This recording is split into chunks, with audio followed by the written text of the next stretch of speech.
Olá, seja muito bem-vindo então ao vídeo de hoje em que abordarei um pouquinho mais sobre o perispírito. Bom, já sabemos que o perispírito, é ligado ao nosso corpo físico por um cordãozinho de prata que localizado mais ou menos aqui na nossa nuca, e que liga então a esse corpo astral, ou também chamado de perispírito, que tem uma constituição semimaterial.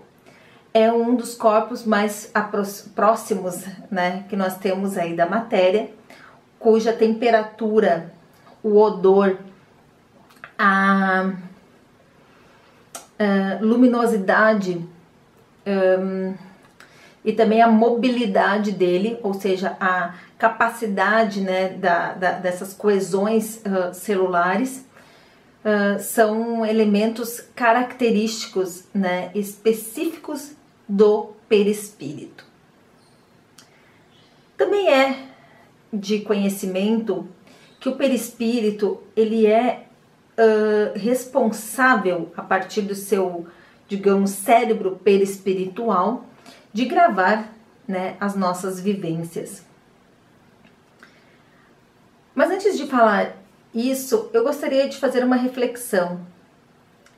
Em algum momento você já deve ter pensado, ouvido, lido, sobre o seguinte: nós não levamos nada deste mundo. Será que não? Não levamos realmente bens materiais? Isso, sem sombra de dúvidas, não tem como. Mas nós levamos todas as impressões e vivências realizadas durante esta encarnação. De que forma? O perispírito ele possui, e isso eu deixo como dica o livro da Joana de Ângeles, Espelhos da Alma, é um deles, onde aborda ali como que essa constituição desse cérebro, desse psiquismo.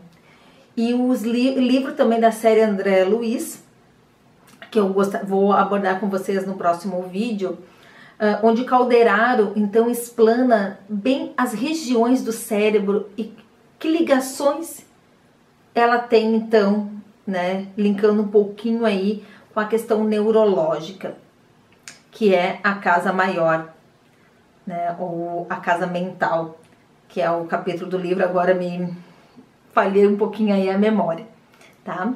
Mas o livro é no mundo maior.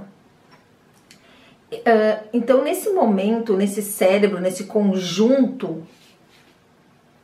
localizado no perispírito, vá tendo várias caixinhas, digamos assim, várias pastinhas armazenadas no cérebro de todas as situações.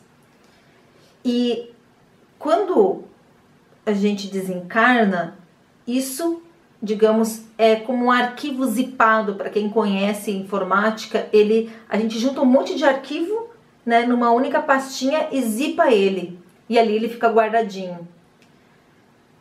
Assim também aconteceu em outras encarnações anteriores. Fato este é que em alguns momentos, quando nós precisamos acessar alguma memória, ou a gente começa a estudar algo, por exemplo, e parece que aquilo começa a fluir de uma forma natural, é por quê? Porque busca nesses arquivos anteriores também situações vivenciadas e que possibilitam então uma facilidade na compreensão. E aí parece assim, nossa, esse assunto eu já vi, um déjà vu, como em alguns casos acontece. Ou, nossa, como isso tá tão fácil a compreensão, Por quê? Porque está em nossas memórias, de vidas passadas. Mas também não é somente coisas boas, Então existe assim fatos que são gatilhos na vida atual e que também acabam então abrindo caixinhas, nesse subconsciente aí, e que vem à tona cargas emocionais, sensações, medos, fobias, que você não sabe de onde E por que aquela intensidade toda, né? E isso são acessos que o nosso perispírito tem, né, dentro de um campo inconsciente que busca essas memórias de vidas passadas. E então, todas as vivências aqui, atualmente, também vão constituir, numa próxima encarnação, uma pastinha dessas. Então, o perispírito, ele é um dos corpos que fala que é o corpo da emoção, porque a grande maioria, né, dos gatilhos, eu vou chamar assim, que são situações em que despertam vivências anteriores, né, são causados por emoções, por comportamentos. E isso está descrito em vários livros, né? Então, assim, os livros da Joana de Ângeles, por exemplo, eles trazem, né, essas informações a nível da psicologia, né, astral, e que é muito complexo ao mesmo tempo de compreender, mas no momento que você compreende isso, se torna algo magnífico. Então, o perispírito, ele tem a capacidade de modelar essas células, esse corpo, né, essa coesão celular também. Fato que ali estão os chakras, há uma rede de filamentos, né, que circulam então fluidos energéticos e eletromagnéticos. E haja visto que muitos acreditam que essa alteração do perispírito, ela se dá depois simplesmente do desencarne. Não. Toda e qualquer atitude, assim como acontece no nosso corpo físico, se a gente não se alimenta bem, por exemplo, algum desequilíbrio vai causar no nosso corpo. E se nós não agirmos, isso vai gerando, né, enfermidades. Assim também é no perispírito.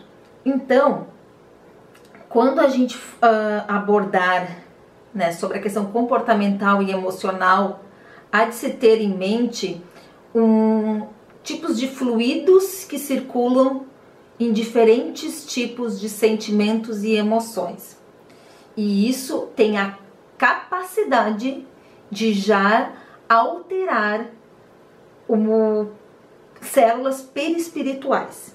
Então, quando ocorre o desencarne, aquela lesão, vamos dizer assim, no perispírito já está constituída e vai carregar então esta informação após o desencarne. Porque quando a gente desencarna, o corpo físico, orgânico, né, entra num processo natural de decomposição. O duplo etérico, ele, né, se dilui, vamos assim dizer, né, se desfaz. E o que fica? O perispírito. Então, é muito interessante quando a gente consegue entender isso do ponto de vista que é tudo uma maneira de atual que vai refletir em outros momentos, né? E isso tudo fica gravado no quê? Né? Quando vem numa próxima encarnação, essas informações durante a constituição está no DNA, está ali, né? O rastro energético de várias vidas passadas, certo?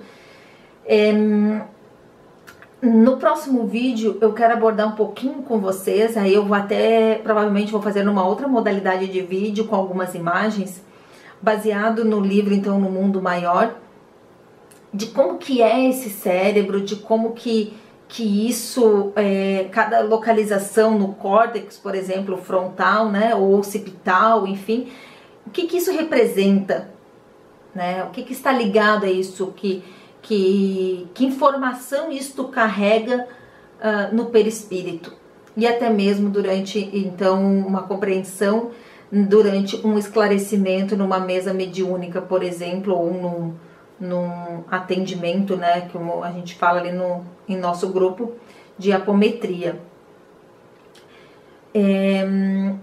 Além disso, eu quero trazer hoje para vocês que falar sobre isso é muito amplo, né, se a gente considerar que tudo está fragmentado em diversos livros. Mas eu espero, de coração, que um pouquinho dessa abordagem de hoje o faça refletir e de uma forma muito fácil de você compreender, então, que todos nossos hábitos, né, e as repetições deles, assim como a gente vê atualmente a neurociência, né, as redes neurais, a plasticidade neural, quando você começa a fazer algo diferente, partes do cérebro são ativadas e ali começa então uma reorganização. Assim também é, né? E às vezes essa reorganização, esse fazer é onde na verdade são buscas automáticas também lá na memória perispiritual. Então é algo maravilhoso, mas que nós devemos ir com bastante calma, pois o assunto é medicina espiritual, e quando se fala de medicina ainda mais espiritual, nós não podemos simplesmente ficar num achismo. Nós temos que entender, pois quando se trabalha com magnetismo, né, com passes, com apometria, com algumas questões ali que envolvem, né, a defumação, por exemplo, que envolve a Umbanda no caso, né, que são assuntos que permeiam de estudos no nosso grupo, a gente tem que ter clareza disso, certo? Então eu espero mesmo ter contribuído um pouquinho mais com vocês, né, com essa abordagem do dia de hoje, e no próximo encontro então vamos falar um pouquinho mais sobre essas partes do cérebro e o que elas então representam a nível perispiritual e que refletem então no corpo físico e também durante alguns atendimentos espirituais. Tá bom? Um forte abraço e até o próximo encontro.